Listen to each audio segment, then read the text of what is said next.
The Scarlet Letter stands as a testament to the enduring power of guilt and shame in American literature. Its exploration of sin, redemption, and the human condition remains as relevant today as it was when Hawthorne first put pen to paper, laying bare the darkest aspects of our collective psyche. The truth is, this novel's unflinching look at the devastating consequences of unchecked passion and rigid moral codes will leave you questioning everything you thought you knew about the true cost of secrets and lies. The historical and cultural context in which the Scarlet Letter emerged is as crucial to understanding its themes as the rugged New England landscape that serves as its backdrop. Hawthorne wrote this novel in the mid-19th century, a time when the Puritan values of his ancestors still lingered in the air like the scent of wood smoke on a winter's night. The strict moral codes and rigid social hierarchies of 17th century Massachusetts, where the story takes place, were already beginning to show cracks by Hawthorne's time, but their legacy remained potent. This was an era when the concept of sin and redemption wasn't just theological abstraction, but a lived reality that could make or break a person's standing in the community. The Scarlet Letter itself, that infamous emblem of shame and guilt, symbolizes the public nature of punishment and the way societal judgment can crush an individual's spirit. Hawthorne's own family history played a significant role in shaping his perspective on these matters. His ancestor, John Hawthorne, was a judge involved in the Salem witch trials, a dark chapter in American history that saw mass hysteria and false accusations lead to the executions of innocent people. This legacy of guilt and shame, passed down through generations, informed the Scarlet Letter's nuanced exploration of how societies often punish those who don't conform to their norms.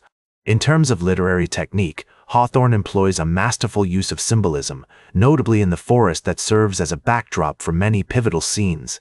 This wilderness, untouched by human civilization, represents a space where characters can escape the strictures of society and confront their true selves. It's here that Hester and Dimmesdale, the novel's central figures, grapple with their desires, sins, and the consequences of their actions, away from the prying eyes of their community. The character of Roger Chillingworth, Dimmesdale's friend turned nemesis, is another example of Hawthorne's skill in crafting characters that embody the complexities of human nature. Chillingworth's obsession with uncovering Dimmesdale's secret and exacting revenge serves as a stark reminder of how unchecked ambition and desire for vengeance can consume us. His character also underscores the theme of identity and how it is shaped by our actions and the perceptions of others. The Scarlet Letter's influence on American literature cannot be overstated. It has inspired countless works that explore themes of guilt, redemption, and the human condition, from William Faulkner's Absalom, to Toni Morrison's Beloved. Its impact extends beyond literature as well. The novel's exploration of societal norms, individual freedom, and the consequences of our choices continues to resonate in contemporary debates about morality, justice, and personal responsibility. In literary criticism, The Scarlet Letter has been subject to a wide range of interpretations, from feminist readings that highlight Hester's agency and resistance, to patriarchal norms, to psychoanalytic analyses that delve into the unconscious motivations of its characters. Critics have also debated the novel's portrayal of Puritan society, with some arguing that it offers a critique of the rigid moralism of the time, while others see it as reinforcing certain stereotypes about the Puritans. One of the novel's most striking aspects is its use of the Scarlet Letter itself as a symbol of shame and guilt. This emblem is more than just a plot device. It's a powerful exploration of how societal judgment can shape our identities. Consider how Hester Prynne, forced to wear this badge of shame, becomes a symbol of resistance against the very society that seeks to oppress her. Hawthorne's masterful use of symbolism doesn't stop there. The character of Pearl, Hester's daughter, serves as a living embodiment of the sin that Hester and Dimmesdale committed. Her wild, untamed nature reflects the unbridled passion that led to her conception, and her presence in the novel underscores the consequences of unchecked desire. This is reminiscent of the way a hunter must confront the consequences of their actions. When they're out in the wilderness, every decision has a ripple effect, and Hawthorne shows us how this plays out in the human experience. The forest, where many pivotal scenes take place, is another example of Hawthorne's skillful use of symbolism. This wilderness represents a space where characters can escape the constraints of society and confront their true selves, much like a fisherman must confront the vastness of the ocean to understand his own limitations. In terms of literary technique, Hawthorne's use of foreshadowing is also noteworthy. The novel is full of subtle hints about the events that will unfold, adding to the sense of tension and inevitability that drives the plot forward. For example, when Chillingworth first appears, his character seems almost benevolent, but as the novel progresses, his true nature is revealed, and we see how his obsession with revenge consumes him. The Scarlet Letter has also had a significant influence on other authors who have drawn inspiration from its themes and techniques. William Faulkner's Absalom, for instance, explores similar ideas of guilt, shame, and the power of the past to shape our identities. Toni Morrison's Beloved, too, grapples with the legacy of trauma and the ways in which it can haunt us across generations. In terms of critical reception, The Scarlet Letter has been subject to a wide range of interpretations over the years. Some critics have seen it as a critique of Puritan society, while others have argued that it reinforces certain stereotypes about the Puritans. Feminist critics, meanwhile, have highlighted Hester's agency and resistance to patriarchal norms, seeing her as a powerful symbol of female empowerment. One of the most notable debates surrounding The Scarlet Letter is its portrayal of Dimmesdale's character. Some critics have seen him as a tragic figure, torn apart by his own guilt and shame, while others have argued that he is ultimately responsible for his own downfall. This debate reflects the complexity of Hawthorne's characterization, which resists easy interpretation or resolution.